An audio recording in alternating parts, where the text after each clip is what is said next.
ना वाकणार ना झुकणार, ना वाकणार ना झुकणार, अन्यायाविरुद्ध पलटून वार करणार, सन्मानानेच जगणार आणि सन्मानानेच मरणार.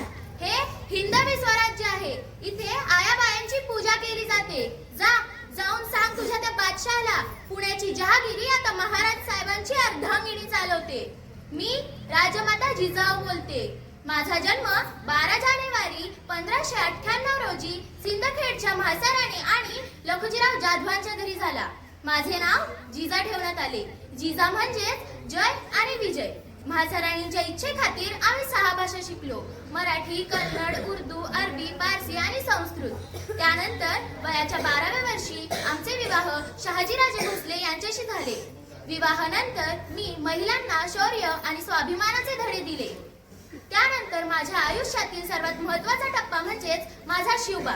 मी अतिशय कठीण परिस्थितीला मात देऊन माझ्या शिवबाला घडवलं. मी पाहिलेला स्वराज्याचं स्वप्न माझ्या शिवबाने पूर्ण केलं. मग मी स्वाभिमानाने डोळे मिटून घेतले. शेवटी जाता जाता एवढेच सांगू इच्छिते की आपण मूषकाच्या घरी जन्माला आलो नाहीत, तर आपण एक वाघाच्या घरी जन्माला आलो आहोत आणि सिंहाच्या सहचारिणी म्हणूनच जगणार. राष्ट्रमाता वीरमाता जिजाऊ की जय. धन्यवाद. ज्ञान नाही विद्या नाही, ज्ञान नाही विद्या नाही, ती घेण्याची गोडी नाही. ज्ञान नाही विद्या नाही, ती घेण्याची गोडी नाही. बुद्धी असून चालत नाही, तयास माणूस म्हणावे का? ओळखलत का? मी सावित्री, सावित्री ज्योतिराव फुले. सातारा जिल्ह्यातील खंडाळा तालुक्यातील नायगावच्या खंडोजे नेवासे पाटलांची मी कन्या. अवघ्या 9व्या वर्षी माझा विवाह ज्योतिराव फुले यांच्याशी झाला. 1 जानेवारी, होय 1 जानेवारी 1848 रोजी पुण्यातील भिडेवाड्यात आम्ही सर्वधर्मीय मुलींसाठी पहिली शाळा सुरू केली. मी पहिली शिक्षिका आणि मुख्याध्यापिका सुद्धा. शेळपाटासारखं जगलात ना तर काम तमाम होईल. शेळपाटासारखं जगलात ना तर काम तमाम होईल, पण वाघासारखं जगलात ना तर नाव होईल. पण समाजात मात्र धर्म बुडाला ही कोल्हेकोई सुरूच होती. अहो, एखाद्या स्त्रीने शिक्षण घेतलं तर कोणता धर्म बुडतो? अहो, शाळेत जाताना माझ्यावर चिखल फेकला गेला, तेही मी सहन केले. स्त्री कोणत्याही जाती किंवा धर्माची असो, ती पहिल्यापासूनच बळी पडत आलेली आहे. म्हणून कार्य मात्र खूप खडतर होतं. परंतु आम्ही शिवरायांच्या मावळ प्रांतातील वंशज होतो. पण महागार घेणं हे आमच्या रक्तातच नव्हतं. म्हणून म्हणे, विद्येविना मती गेली, विद्येविना मती गेली, मतीविना गती गेली, गतीविना शुद्ध खचली आणि एवढा मोठा अनर्थ एका विद्येनेच केला. म्हणूनच मुलींना शिकवा, मुलींना वाचवा. कारण एक मुलगा शिकला ना तर तो एकटाच शहाणा होतो. परंतु एक मुलगी शिकली ना ती संपूर्ण घराण्याला शान करते. शान करते. धन्यवाद. ज्या देशाला माझ्या धर्मासकट मी मानले नाही, तो देश मला मान्य नाही, अशी ठणकावून सांगणारी भारतातील पहिली महिला डॉक्टर आनंदीबाई गोपाळराव जोशी बोलते मी. होय, मी डॉक्टर आनंदीबाई जोशी. माझा जन्म पुण्यात 31 मार्च रोजी झाला. गणपतराव जोशी यांची मी ज्येष्ठ कन्या. वयाच्या 9व्या वर्षी माझा विवाह 20 वर्षांनी मोठे असणाऱ्या गोपाळराव जोशी यांच्याशी झाला. लग्नानंतर वयाच्या 14व्या वर्षी मला मुलगा झाला. दुर्दैवाने त्याला वैद्यकीय सेवा न मिळाल्याने तो 10 दिवसच जगू शकला. हीच खंत मला वैद्यकीय शिक्षणाकडे घेऊन जाण्यास कारणीभूत ठरली. मी डॉक्टर होण्याचे ठरविले. कष्टाच्या व जिद्दीच्या जोरावर अभ्यास पूर्ण करून MD ही पदवी मिळवली. यासाठी सर्वांनी माझा सन्मानही केला. भारतातील पहिली डॉक्टर म्हणून माझी सर्वांनी प्रशंसा सुद्धा केली. डॉक्टर होण्याचे स्वप्न पूर्ण झाले, पण महिला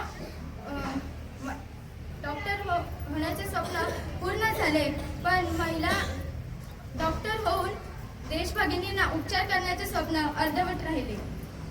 अशी शारदा मी, अशी लक्ष्मी मी, अशी शारदा मी, अशी लक्ष्मी मी, सहस्त्रवती सूर्य झुकतात जेथे, स्वयंभू अशी सस्वयंभू अशी दिव्य सौदामिनी मी, दिव्य सौदामिनी. धन्यवाद. नाम गुम जाएगा, चेहरा ये बदल जाएगा. नाम गुम जाएगा, चेहरा ये बदल जाएगा. मेरी आवाज ही पहचान है, करणार है. नमस्कार, मी लता दीनानाथ मंगेशकर. होय, आज मी स्वरूपात तुमच्याशी संवाद साधत आहे. माझ्या स्वरांनी तुमच्या आयुष्यातील सुखदुःखांना स्पर्श केल्याबद्दल मी तुमची सर्वांची आभारी आहे. माझा जन्म 28 सप्टेंबर 1929 मध्ये इंदोर येथे झाला. पण संगीताची पंढरी असलेल्या माझ्या मुंबई शहरात माझ्या संगीताचे शिक्षण पूर्ण झाले.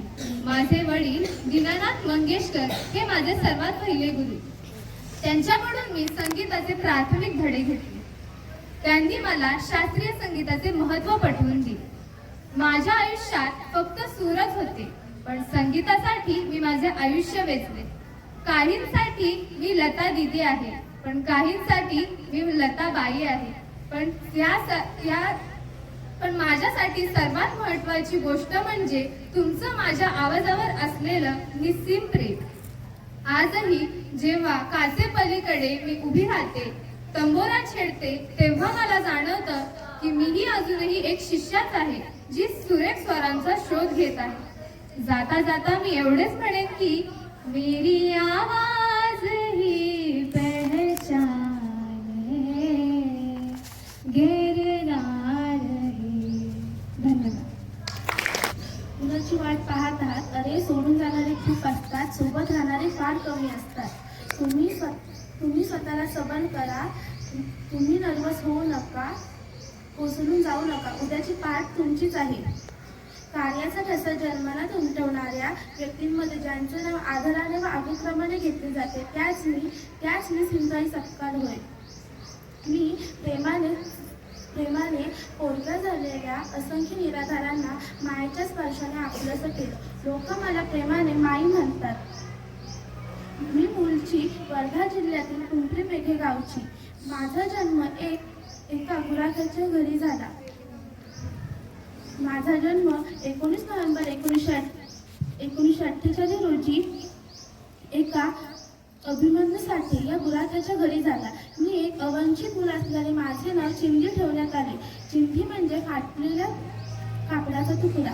पण हीच चिंधी पुढे जाऊन अनेक दिगलांना जोडेल असा विचार त्या काळी कोणी केलाही नसेल.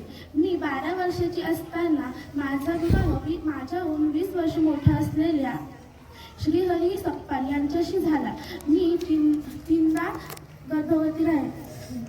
चौथ्यांदा गर्भवती असताना माझा मोठा संघर्ष सुरू झाला. मी अनेक अनाथांना व बेसहारा मुलांना सांभाळू लागले. माझे महाराष्ट्रात मी चिखलदऱ्यात वसतिगृह सुरू केली. दिवसापासून ते 72 वर्षाच्या वृद्धापर्यंत सगळ्यांचीच मी माई झाली. पण शेवटी नियतीपुढे मलाही झुकावे लागले. 4 जानेवारी 2022 रोजी मी या जगातून शेवटचा निरोप घेतला. शेवटी तुम्हाला एवढेच सांगेन की जीवनात संकटे आली तर त्यावर पाय देऊन उभे राहा.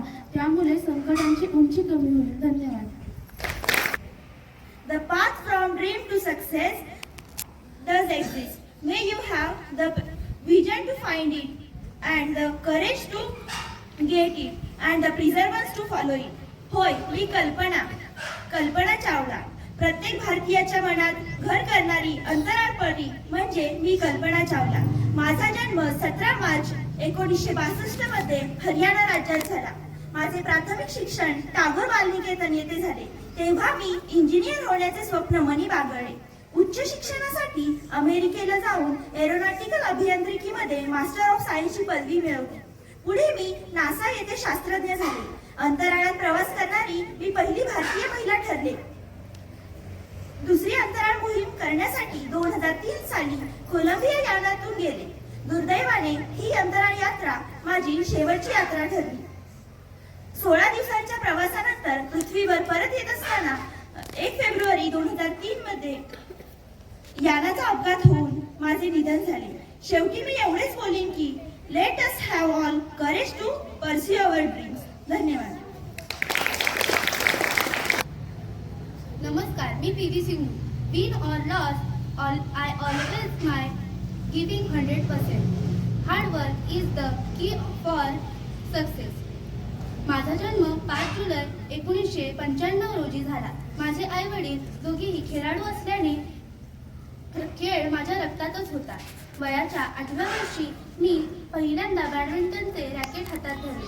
तिथपासूनच माझे स्वप्नांचा प्रवास सुरू झाला.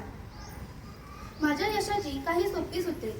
कठोर मेहनत. मी रोज पहाटे 4 वाजता उठून सराव करायचे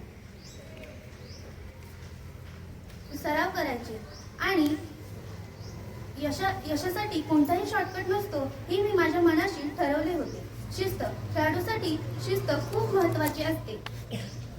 वेळेवर सराव आणि योग्य आहार यामुळेच मी इथपर्यंत पोहोचू शकले. हार न मानणे. खेळात कधी विजय मिळतो तर कधी पराभव, पण पराभवाने खचून न जाता पुन्हा जोमाने उभे राहणे हेच मला माझ्या खेळाने शिकवले. आज जेव्हा मी भारतासाठी पदके जिंकले तेव्हा मला खूप आनंद वाटतो, अभिमानही वाटतो. मला सर्व मुला-मुलींना एवढेच सांगायचे आहे की तुमची स्वप्ने मोठी ठेवा आणि ती पूर्ण करण्यासाठी मेहनत ही मनापासून करा.